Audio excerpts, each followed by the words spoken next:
Quel est le temps raisonnable entre la période de fiançailles officieuse et officielle devant toute l'Église, la période de fiançailles officielle et la dot et le mariage? Quel est le temps raisonnable entre la période des fiançailles officieuses et officielles, c'est-à-dire devant toute l'Église? J'ai une seule réponse, une seule phrase là-dessus. Cela dépend des prétendants, ça dépend des familles et ça dépend également de l'Église. Qu'est-ce que je veux dire? Vous êtes rencontrés, ça c'est officieux d'abord, et puis vous avez fait l'effort de rencontrer officiellement l'Église, donc le conseil, donc ça devient officiel. Mais le jour de votre rencontre officieuse là, et puis rencontrer l'Église, faut pas ça va faire 10 ans. Ça veut dire que vous n'étiez pas prêt pour vous marier. Faut pas ça va faire 15 ans. Faut pas ça va faire 8 ans. Si vous avez vraiment duré 1 an, 2 ans, c'est bon. Si c'est trop exagéré, dû aux réalités que nous connaissons aujourd'hui, parce que tu cherchais une maison, parce qu'il y avait des petits détails à gérer, alors, mais par rapport aux fiançailles, 1 an,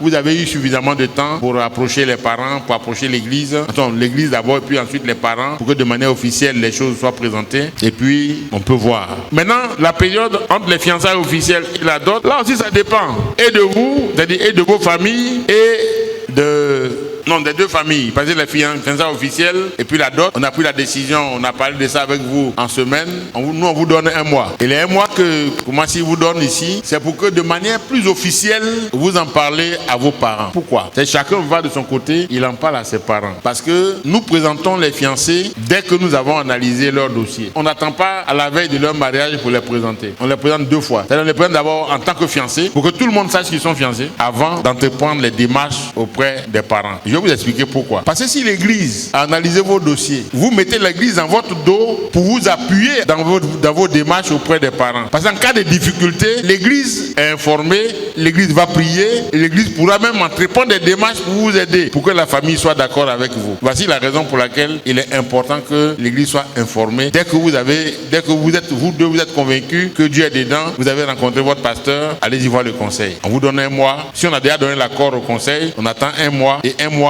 on vous présente officiellement pour dire, bon, ils sont fiancés. Mais on le fait aussi pour que les frères dans l'église puissent prier pour vous. Pour que les frères, s'ils vous voient en train de causer là, devant la porte là, ils ne soient pas en train de murmurer. Non, mais les frères, on les voit trop ensemble. Oui, mais on les a présentés comme fiancés. Et c'est dans ça là, il y a quelque chose d'autre encore. C'est pourquoi vous serez beaucoup plus libre dans vos démarches. Ça ne vous donne pas cette liberté là d'aller coucher avec la jeune fille. Mais au moins, vous pouvez aller voir les parents. Vous pouvez aller les saluer. Vous ne le faites plus en cachette. Vous ne faites plus vous êtes caché quelque part derrière un coin là. Vous avez un garçon, tu vas dans cette cour là. Il y a une fille comme ça là. Il faut la payer, je veux la voir. Non, vous allez là-bas. Bon, papa, bonsoir. Maman, bonsoir. Je voudrais voir. Ah, eux-mêmes, ils vont dire, bon, viens, on t'appelle là. Bon, allez. On vous donne même une place. Vous vous asseyez là, dans la cour là, ou bien dans le salon, vous êtes en train de causer, pendant qu'eux, ils sont occupés à autre chose. Tu es libre là, désormais, parce que tu es officiellement, tout le monde t'a accepté. On sait que tu es dans la démarche officielle pour arriver jusqu'au bout. Voyez. Voici la raison pour laquelle nous agissons de cette manière. Maintenant, après qu'on vous ait présenté ici, le temps de ça,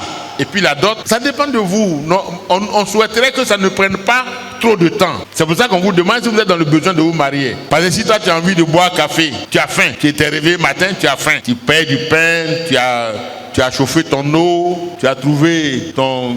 Si tu manges fromage, tu manges quoi, tu as tout payé, ça y est là, la table est faite, et puis tu es assis là, tu lis le journal, jusqu'à 17h. Et toi-même, tu avais envie de manger, entre nous. Tu avais envie de manger, tu n'avais pas faim. Sinon, dès que tu as eu, les éléments sont remplis là, sont réunis là, tu te mets à table et puis tu manges. C'est ça.